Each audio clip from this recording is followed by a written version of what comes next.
La Ferrari F40 est bien plus qu'une supercar. C'est une véritable légende mécanique qui marque un tournant dans l'histoire de l'automobile.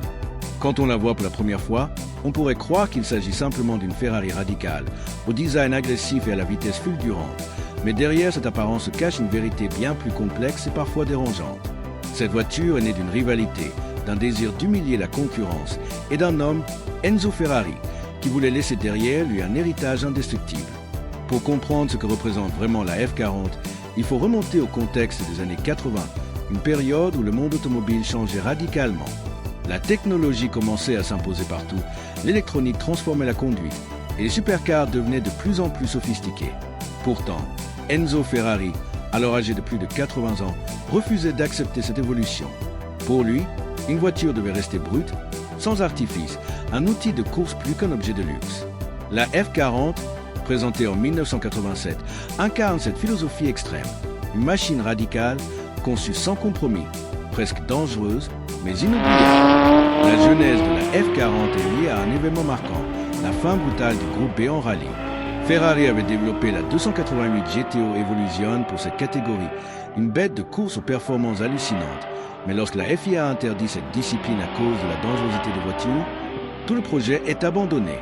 Enzo Ferrari, frustré de voir son programme de compétition réduit à néant, refuse de laisser ses prototypes dormir dans un hangar. Il ordonne à ses ingénieurs de transformer cette base en une voiture de route, mais pas n'importe laquelle. Il voulait une machine capable d'humilier Porsche, qui venait de frapper fort avec la 959, un concentré de technologie embarquant 4 roues motrices, turbo sophistiqué et électronique avancée. Pour Enzo, la réponse devait être l'opposé. Pas d'électronique, pas de gadget, mais une brutalité mécanique pure. C'est ainsi que la F40 voit le jour, comme un défi lancé au monde entier. Ce qui choque dans la F40, c'est son dépouillement extrême. Quand on ouvre la porte, on découvre un intérieur austère. Pas de garniture luxueuse, pas de moquette, pas même de vitres électriques. Les panneaux de porte sont en simple plastique. Les vitres sont en plexiglas coulissant avec de petites ouvertures.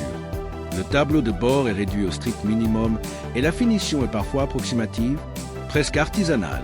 Mais tout cela avait un but, alléger au maximum la voiture. Ferrari voulait que la F40 ne pèse qu'un peu plus d'une tonne, un exploit pour une supercar biturbo de l'époque. Chaque gramme superflu était banni, chaque concession au confort sacrifiée. Ce n'était pas une Ferrari pour rouler tous les jours, mais une Ferrari pour les passionnés, ceux qui voulaient ressentir la route, la peur et l'adrénaline. Sous le capot, la F40 cache un V8 de 2,9 litres équipé de 2 turbos Iashi.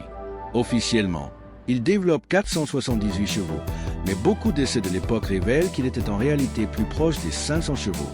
Avec un poids d'axe en à peine 1100 kg, les performances étaient terrifiantes. Plus de 320 km/h en pointe, ce qui en faisait la voiture la plus rapide du monde à sa sortie. Mais cette vitesse n'était pas facile à dompter. Les turbos se déclenchaient brutalement, avec un énorme temps de réponse, puis une poussée soudaine qui faisait bondir la voiture. Les pneus arrière, déjà mis à rude épreuve, pouvaient décrocher sans prévenir, et sans ABS ni contrôle de traction. Il fallait un sang-froid absolu pour maîtriser la bête. Beaucoup de propriétaires ont reconnu avoir été terrorisés par leur propre voiture, et certains accidents tragiques ont terni la réputation de la F40. Mais Enzo Ferrari voulait exactement cela, une voiture exigeante, qui ne pardonne pas, une voiture qui distingue les vrais pilotes des simples conducteurs. La vérité choquante, c'est aussi l'attitude d'Enzo Ferrari envers ses clients. Il ne construisait pas des voitures pour les milliardaires avides de prestige. Il les construisait pour financer sa passion, la course. Enzo méprisait souvent ses riches acheteurs, les considérant comme des banquiers nécessaires pour nourrir son écurie de Formule 1. La F40 illustre parfaitement cette philosophie. C'était une voiture brutale, presque hostile, qui punissait l'arrogance et récompensait l'humilité.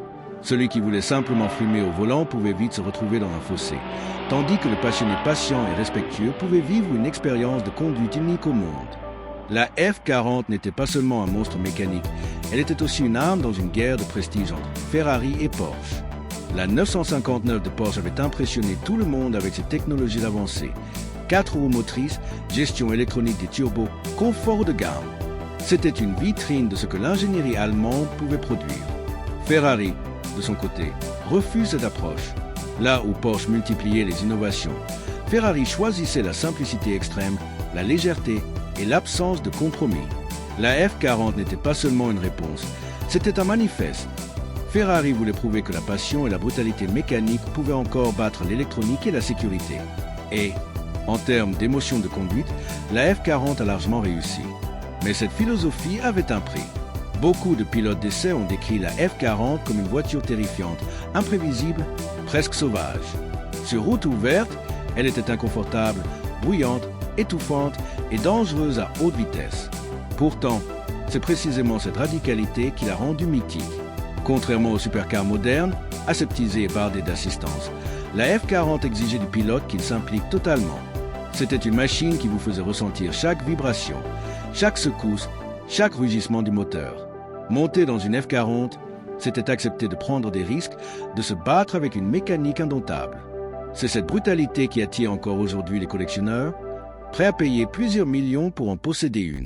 Un autre aspect choquant de l'histoire de la F40 concerne la production. Officiellement, Ferrari avait annoncé une série limitée d'environ 400 exemplaires. Cette rareté devait faire de la F40 un objet de collection immédiat. Mais devant la demande et l'hystérie mondiale, Ferrari a décidé d'en produire beaucoup plus. Au total, environ 1315 F40 ont été construites entre 1987 et 1992. Cela reste un nombre limité, mais largement supérieur à ce qui avait été promis. Certains puristes y voient une trahison, une dilution de l'exclusivité. Pourtant, même avec plus de 1000 exemplaires, la F40 est restée un symbole absolu, une icône indétrônable. L'aspect financier n'était pas anodin non plus. À sa sortie, la F40 coûtait environ 400 000 $, une somme astronomique pour l'époque.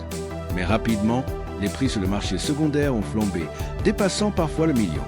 Beaucoup d'acheteurs voyaient la F40 comme un investissement plus que comme une voiture à conduire. Cela a alimenté la spéculation, et certains exemplaires sont restés enfermés dans des garages, à peine utilisés, protégés comme des œuvres d'art. Enzo Ferrari, lui, n'était pas intéressé par ces considérations. Pour lui, le succès était ailleurs. Sa dernière création était devenue une légende vivante, adulée dans le monde entier. Mais ce qui donne encore plus de poids à l'histoire de la F40, c'est la mort d'Enzo Ferrari en août 1988, un an seulement après la présentation du modèle. La F40 devient alors bien plus qu'une supercar. Elle se transforme en testament. Chaque détail de la voiture reflète la philosophie d'Enzo, son refus du compromis, sa méfiance envers l'électronique, son obsession pour la performance brute. Après lui, Ferrari allait forcément évoluer. Les modèles suivants, comme la F50, l'Enzo ou la LaFerrari, allaient intégrer de plus en plus de technologie et d'assistance. La F40 restera donc à jamais la dernière Ferrari purement mécanique, une relique d'un âge d'or évolué. Aujourd'hui encore, la Ferrari F40 fascine. Plus de 30 ans après sa sortie, elle reste l'une des supercars les plus admirées et les plus désirées au monde. Sa silhouette est immédiatement reconnaissable avec son énorme aileron arrière, ses lignes tendues et agressives, son profil bas et menaçant. Mais au-delà du design, c'est son aura qui impressionne. La F40 n'est pas une voiture parfaite, loin de là. Elle est bruyante, inconfortable, exigeante, parfois dangereuse. Mais c'est précisément ce qui la rend unique. Elle est l'antithèse des voitures modernes qui cherchent à être accessibles, sécurisées, rassurantes. La F40 ne rassure jamais. Elle intimide, elle effraie, elle vous force à la respecter. C'est une voiture qui vous rappelle que la vitesse est une chose sérieuse, que la puissance est un fardeau autant qu'un plaisir. La vérité choquante, c'est que la F40 n'était pas faite pour plaire. Elle était faite pour marquer l'histoire, pour affirmer une vision. Enzo Ferrari ne voulait pas d'une supercar confortable. Il voulait une machine qui resterait dans les mémoires comme la plus pure, la plus radicale, la plus brutale. Et il a réussi. La F40 est devenue une légende instantanée, un symbole de l'excès et de la passion automobile. Même aujourd'hui, elle est considérée par beaucoup comme la plus grande Ferrari de tous les temps, justement parce qu'elle ne cherche pas à être aimée. Elle impose le respect, elle force l'admiration. Ce qui est fascinant, c'est aussi la place qu'elle occupe dans l'imaginaire collectif. Pour toute une génération, la F40 était la voiture rêvée, celle qu'on voyait dans les magazines, sur les posters dans les chambres d'adolescents ou dans les jeux vidéo des années 90. Elle représentait l'extrême, l'inaccessible, l'idéal automobile absolu. Et même aujourd'hui, alors que des supercars bien plus rapides et sophistiqués existent, aucune n'a réussi à égaler l'aura de la F40. Parce qu'une voiture ne se résume pas à des chiffres de performance. Elle se définit aussi par ce qu'elle raconte, par ce qu'elle fait ressentir. Et la F40 raconte une histoire unique, celle d'un vieil homme qui voulait défier le monde une dernière fois. Enzo Ferrari savait qu'il allait bientôt disparaître. La F40 était son dernier coup d'éclat, sa dernière déclaration. Il voulait prouver qu'au-delà des gadgets technologiques, la vraie essence de l'automobile résidait dans la brutalité mécanique, dans la pureté de la conduite. La vérité choquante derrière la F40, c'est qu'elle n'était pas une voiture pour les riches clients, ni même pour les routes publiques. C'était un cri de guerre, un message, un héritage. Enzo Ferrari a utilisé cette voiture pour dire au monde entier « Voici ce que signifie vraiment Ferrari ». Et ce message résonne encore aujourd'hui, chaque fois qu'une F40 rugit sur une piste ou qu'un collectionneur la dévoile au grand jour. La Ferrari F40 n'est pas seulement la dernière voiture approuvée par Enzo Ferrari, elle est son testament vivant. Elle incarne une époque où la passion, la vitesse et le risque primaient sur tout le reste. Une époque où les supercars étaient dangereuses, imparfaites, mais inoubliables. Elle est la preuve qu'une voiture peut être bien plus qu'un simple objet mécanique. Elle peut être une œuvre d'art, un symbole, une légende. Et c'est pour cela que, plus de 30 ans après, la Ferrari F40 continue de fasciner, d'émouvoir et d'effrayer. Parce qu'elle est brute, sincère et qu'elle ne fait aucun compromis. Parce qu'elle est le dernier cadeau d'Enzo Ferrari au monde.